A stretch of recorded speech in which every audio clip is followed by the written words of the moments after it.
Unon guztioi, eskerrik asko Telesforum Monzon laborategiari. Alba eta Eba entzun ondoren egia zan gutxi, bat txiki, sentitzen da, ez? En fin, saiatuko naiz apur bat, hemen daukazuten eskema honen arabera, ideia orokor batzu behar bada ezagunak egingo zizkizuen ideiak azaltzen. Azpimarratuko ditu zenbait gako, kokapen txiki bat egin ondoren, saiatuko naiz azaltzen zein diren, gaur egun aplikatzen dugun sistemaren oinarriak, oinarri juridikoak. Oinarri horiek momentu honetan erabat pitxatuta daude, bai? Ausartuko nintzateke esatera hizkuntza ezakizunen sistemak kolapsatu duela, Ez du balio. Auzitegiek erabat desplazatu dute bere aplikazioa. Beste printzipio batzuen mesedetan, ez? Eta bereziki zentratuko naiz irten bidetan, Natxo Josukin egon ginen trukatzen, hau eta zuk esaten baduzu hau, eta beste nolabait ez zapaltzea arren, ez? Egingo ditu tolako zera txiki batzuk, niabardura txiki batzuk, komentario txiki batzuk, Euskal Herria Bilduk eta Eusko Alderdi Jeltzaleak nolabait daukagun egoera latz honi buelta emateko planteatzen dituzten proposameni buruz. Ez eta bukatu nahi nuke balorazio txiki batekin. Kokapenari begira, gaur dagokigu funtzio publikoa, enplegu publikoaren sarbidean, ze baldintzak, ze ezaugarri o dauzkan gure sistemak, eta ez beste gauza batzuei buruz. Badakit gai honek zerikusi handia duela ostiralean egingo dugun zearekin.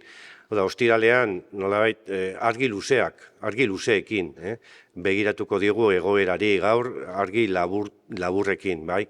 Funtzio eta hortara mugatuko naiz. Hala ere, iruditzen zait badiela zenbait kontzeptu edo zenbait gako nahitaezko dauzkagula aurrera egin nahi badugu. Eta bata da gure hizkuntzari beste estatus politiko bat ematea. Hain zuzen, hizkuntza nazional bezala aurrera bideak eta estatus juridiko berri bat behar du Euskarak hemendik atera nahi badugu.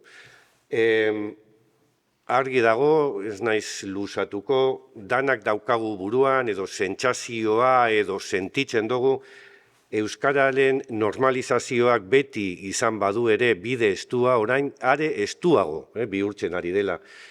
Euskarari buruzko normalizazioa eraso sistematikoen menpe dago, Euskararen aldeko edozein urrats susmopean dago, eta benetan zera dagoena, kolokan dagoena, normalizazioa bera da, edo beste modu batera esanez.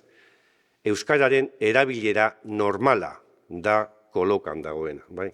Gitxi gora bera, 30 bat epai, Josu badakiz zenbatu dituela ezeat, Nikola Purba zeran ez, nabil, 30 bat epai eman ditu Euskal Autonomia Erkidegoko auzitegi nagusiak, azkenak hor dauzkazute, auzitegi gorenak, Madrilko auzitegi gorenak, Uztailaren 3an deusestatu zituen udalerrien euskarazko nolabait funtzionamendu arautzen duen dekretuaren hainbat artikulu, gero parentesi artean ere esan behar dizuet Jaurlaritzari pasatu zitzaiola epea errekurrituta zeuden beste artikulu batzuk inpugnatzeko, beraz, dekretua momentu honetan inok ez daki, ez zer dagoen indarrean eta zerrez, baina, 8-10 bat artikulu bentsat deusestatuak izan dira, eta baita ere aurreko astean jakinerazi zitzaigun auzitegi nagusiko beste epai bat Gipuzkoako Foru Aldundiaren zaintzaileei buruz konfirmatuz aurreko sententzia, hau da, Euskara eskakizunak erabat deusestatuz. Beraz, sistematikoki, neurriz kanpoko txat, jotzen dira Euskal Enplegu Publikora iristeko prozeduretan Euskara jakiteko eskakizun hori. Iruditzen zait parametroak erabat aldatu egin direla. Nolabait adierazten ari zaigu epaitegietatik normalizazio ez dela bateragarria hizkuntza ofizial bien arteko orekarekin. Tratamendua erabat parekatu eman bazizkiola bi hizkuntzei, baina hori ikuspegi juridikotik ez dauka heldulikurik. Bai? Bi egoerak horren nolabait desorekatua dauden momentu hontan, ez dago beste zerarik berdintasun printzipioak eskatzen duena da, egoera desorekatuan dagoenaren aldeko neurriak ematea. Eta hori egin ezean, benetako diskriminazio bat gertatzen da. Hain zuzen, Auzitegi Gorenak esaten duen moduan, diskriminación por indiferenciación. Ezin zaie bi hizkuntzei berdintasunezko tratamentua. Euskara auzitegien aburuz, inposizioa dakar eta gaztelania defendatu behar da, edo hori baino bereziagoa dena, euskararik ez dakiten kolektiboa da babestu behar dena. Hori benetan gauza berria da, zehaitik, gaztelera hutsez hitz egiten dutenek, ez dira nolabait hizkuntza eskubideetan zapalduta daudenak. Gazteleraz funtziona daiteke Euskal Administrazioetan inolako problemari gabe. Hizkuntza eskubideak bermatzen dira egunean. Euskeraz aritu nahi izan ezkero aldiz arazo handiak dauzkagu gaur egun. Eta hori da nolabait jurisprudentzia honek daukan arlorik latzena. Egoeraren balantzea hor dakazute, ezegonkortasun juridikoa erabatekoa da momentu honetan, ez dago segurtasun juridikorik, eta hori da hain zuzen hemen planteatu behar duguna, araubidea erabat auskor bihurtu da, ereduaren zutabe, hizkuntza politikaren zutabe diren oinarriak edo arauak praktikamente sokoratu indira, desplazatuak izan dira, ez dira aplikatzen, indarrean dagoen ereduan nire ustez lehen adierazi dizuen bezala kolapsatu du.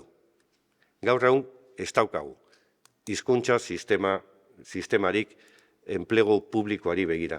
Euskal ereduaren oinarri juridikoak jurisprudentzia bidez aldatzen ari da, hori Albak komentatu du, ze paper hartzen ari diren epailek momentu honetan eta bide gurutze batean gaude. Edo nahi bada rotonda honetatik atera behar dugu. Eta presa daukagu ateratzeko. Irten bidea, gaur hitz egingo dugu oinarri juridikoetaz eta hori da, nolabait horiek egin behar dira. Oso labur gaur egungo sistemari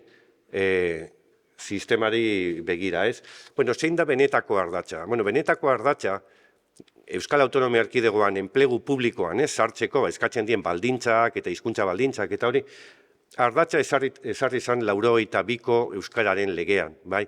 Hor daukazute 14. artikuluak zer dioen, botere publikoek zehaztuko dute zein lanpostuetako den derrigorrezkoa bi hizkuntza jakitea.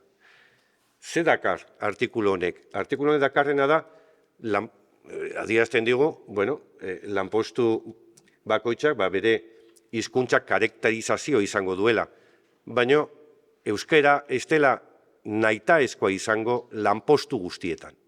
Euskara jakitea ez da nahitaezkoa izango, bai? Hemen nolabait orientazio hor jartzen dizuedan modura mugatua da, plaza jakin batzuetan euskara eskakizuna izango da, eta hortan baldintza izango da euskara dakizula akreditatzea, lanpostu horietara iristeko, beste lanpostutara iristeko aldiz ez da euskara jakitea nahitaezkoa izango, baina merezimendu modura kontutan hartuko da. Beste meritu batzuk ere kontutan izango dira, kontutan hartzen dien modura, euskara jakitea gauza bera. Gure sistema, Euskal Autonomia Erkidegoko sistema, Nafarroako sistema partzialki baita, erabat ezberdina da Katalunian eta Galizian aplikatzen denarekiko. Baita ere, azpimarratzea, legeak ez duela, bete behar orokorrik ezartzen, irakurtzen badozu, 14. artikulu hori, nolabait artikulak esaten du, administrazioek zehaztu behar dituztela baldintzak. Legeak ez du baldintzarik ezartzen. Administrazioek egin behar dute, erreglamenduz beraz, bai.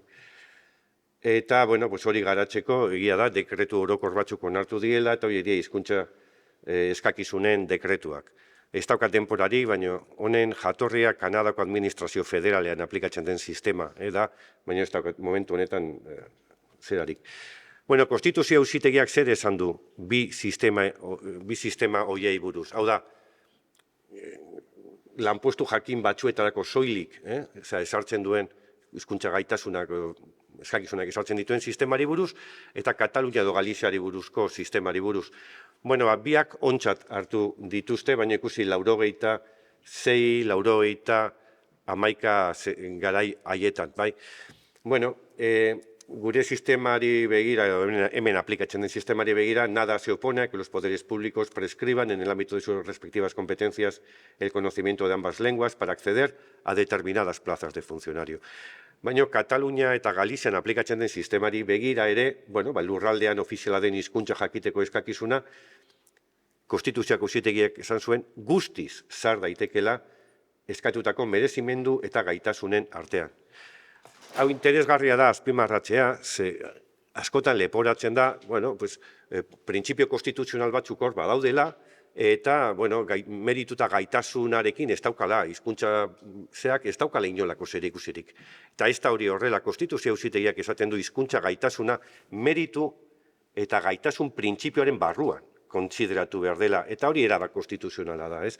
Eta gero hizkuntza jakitea eskatzea, justifikatutako eta bidezko baldintza da, baita administrazioaren eraginkortasunaren beraren arabera ere, eta hori ezinbestekoa da funtzionarioak administrazioan bere lana behar bezala egin ahal izan dezan. Da, funtzionarioaren zera ez, lana egin dezan eta administrazioaren eraginkortasunaren zera.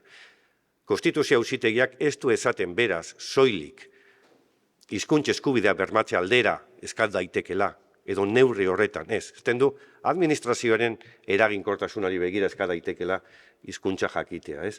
Bueno, enplegu gaur egun indarrean daukagun, legea da enplegu publikoari buruzko lege hau, 2022koa, funtzio publikoari buruzko legea ordezkatzera etorri da, eta hemen bakarrik eraman nahi zaitzuet, atentzio bideratu nahi dizuet, puntu batera, ez, eta da,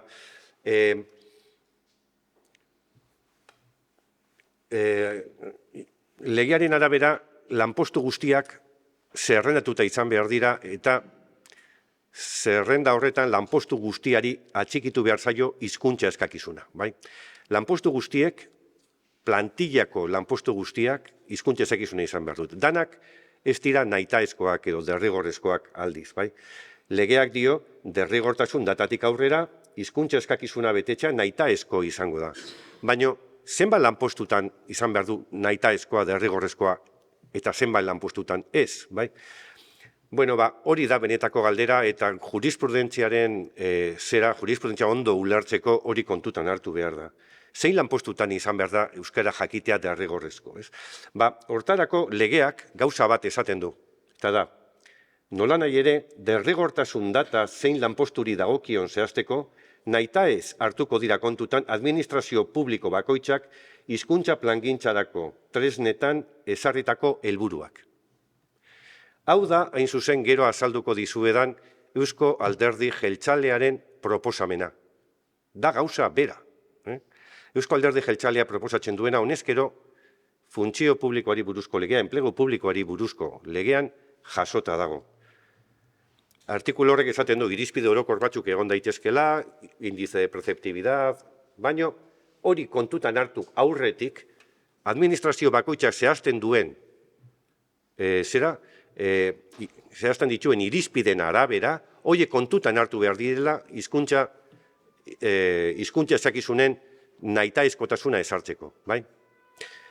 Beraz, hau da, galdera da, Eusko Alderdi Jeltzaleak egiten duen proposamena bazegoen jasota nire ustez indarrean dagoen enplegu publikoari buruzko legean, eta bere eraginkortasuna hutsala izan da.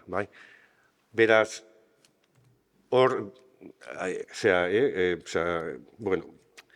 iruditzen zait, hori buelta bat eman behar zaiola. Hor daukazute gauza bera, baino hizkuntza ezakizunen dekretuan. En prosa, en verso, gazteleraz, euskeraz, nahi dozuen bezala. Hor daukazute ze jasotzen duen. se tendrá en cuenta necesariamente los objetivos fijados por cada entidad a la hora de determinar los puestos de trabajo a los que corresponde asignar fecha de preceptividad vencida. ¿Vale? Se tendrá en cuenta los objetivos de cada administración y, además, el índice de obligado cumplimiento.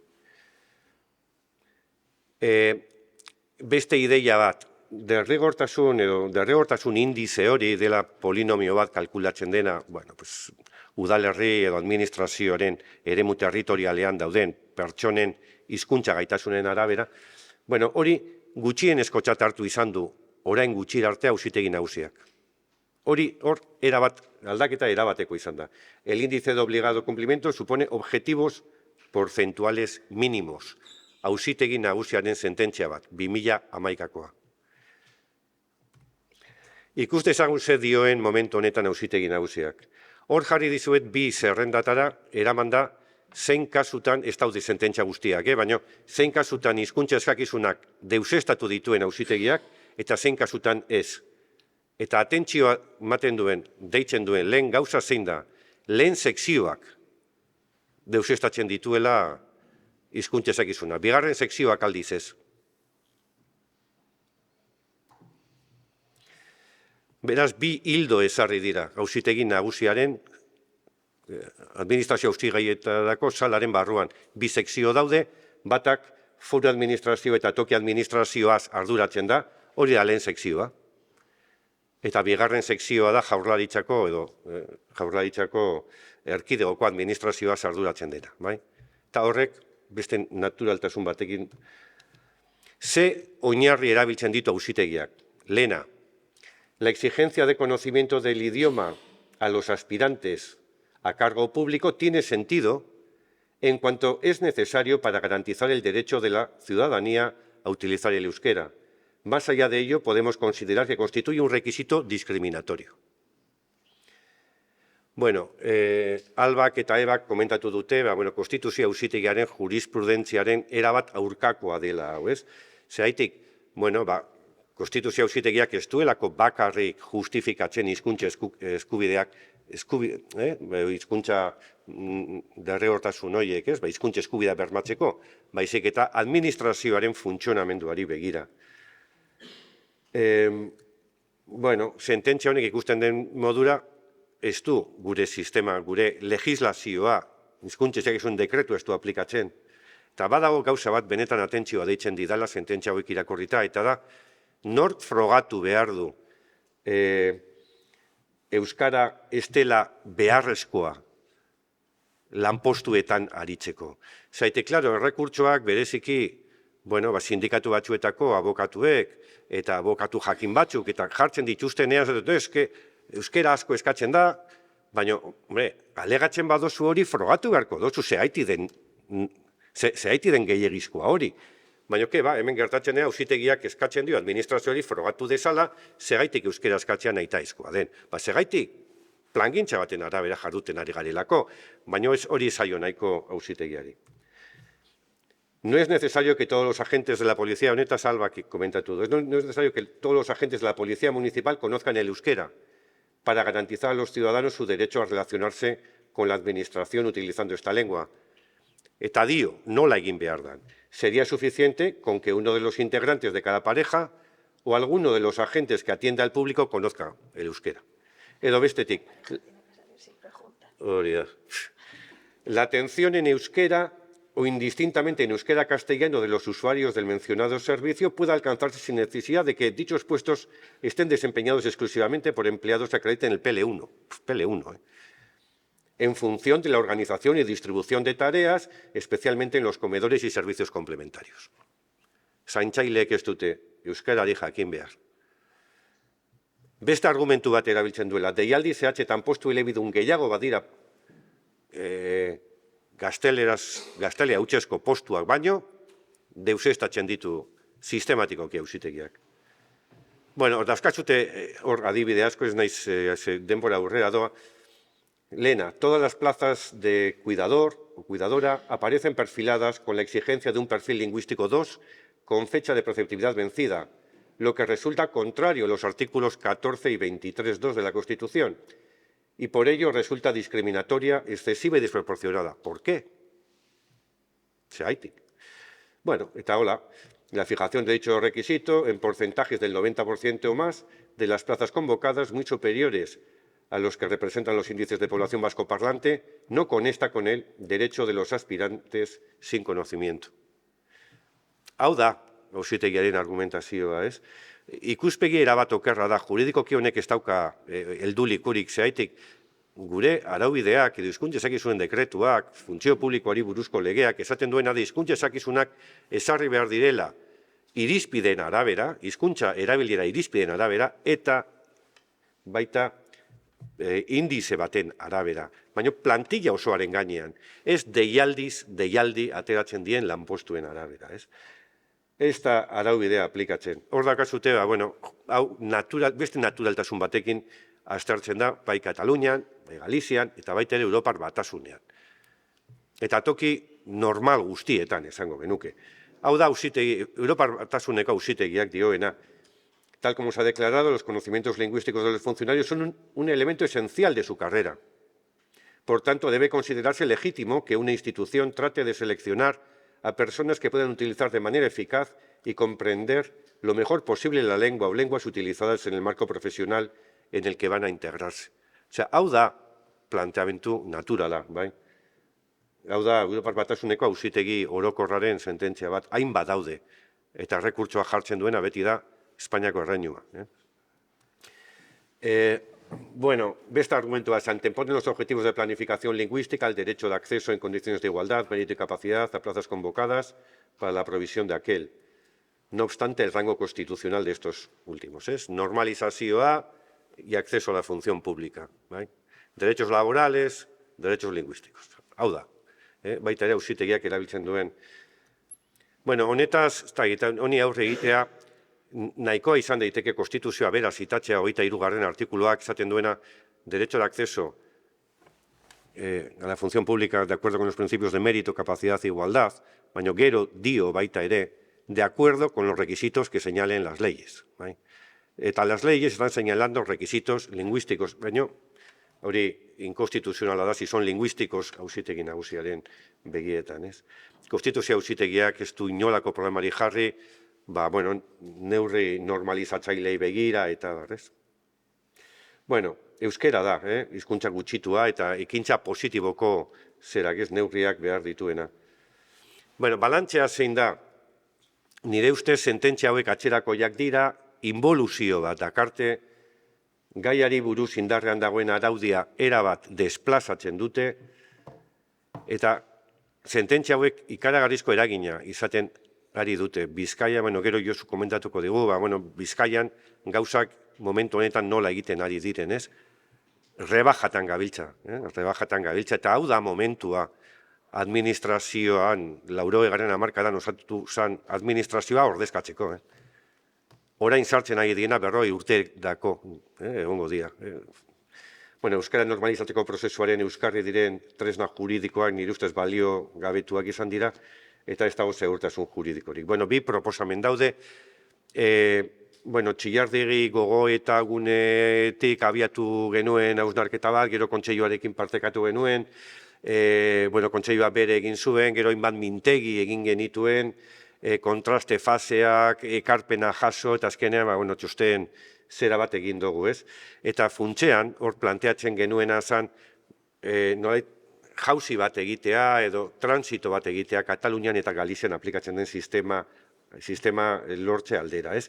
Batetik, funtzio publikorako sarbidean hizkuntza ofizialen ezagutza orokortzea, eta bestetik salbuespenak egiteko aukera izatea, beti ere ongi justifikatutako kasuetan, ez?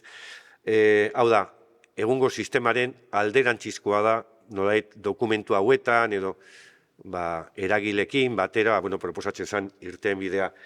Hau, azken bilakera bat banatorria bukatze aldera, maila politikoan ze isla izan du. Momentu honetan bi proposamen ditugu legebiltzarraren atarian, gero Josuk azalduko digu EH Bilduren proposamenaren ñabardurak, baina Eusko Alderdi Jeltzaleak ere egin du berea, eta, lehen nire irizpide kritikoa azaldu dizuet, ez? Bueno, gitxi gora bera, Eusko Alderdi Jeltzalea planteatzen duena da, erakunde bakoitzak zorroztasun osoz zehaztu behar duela, hizkuntza eskakizunen derrigortasun data ezarrita duten plazen eunekoa.